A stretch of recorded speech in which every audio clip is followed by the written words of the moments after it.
Gracias, Presidenta.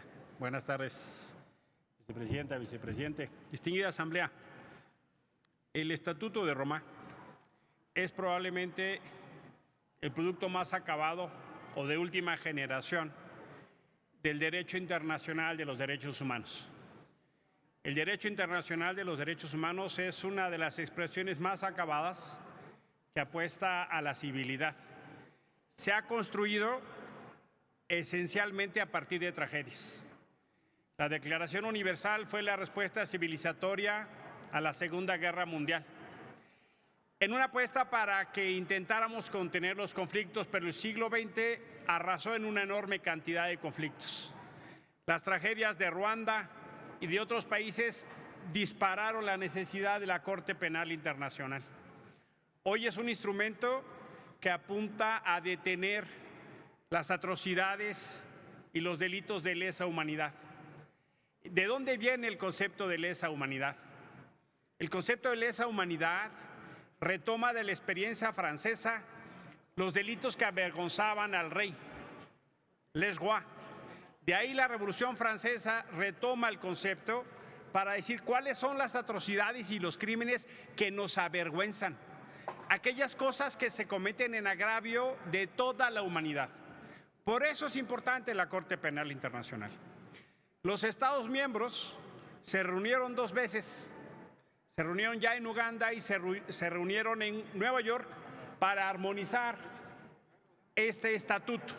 Lo que nosotros estaríamos haciendo es avalar el Estado mexicano la armonización que ya hicieron los Estados parte. Pero quiero llamar su atención, además de indicar que hay que votar a favor, invitarlos a votar a favor, que necesitamos avanzar en la armonización del derecho internacional de los derechos humanos.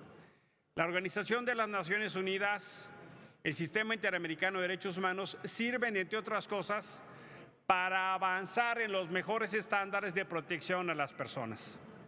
Se han convertido en foros donde los Estados partes buscan generar, bajo el principio de progresividad, los mejores instrumentos para tutelar los derechos humanos. Por eso, quiero compartirles que en próxima fecha voy a presentar una iniciativa que sea una ley de cooperación con la Corte Penal Internacional. Nos hace falta, y también estamos trabajando en ello, en una ley de cooperación con el Sistema Interamericano de Derechos Humanos. México acude, y hay que así subrayarlo, de manera incesante a estos sistemas. México es el país con más casos en el Sistema Interamericano de Derechos Humanos.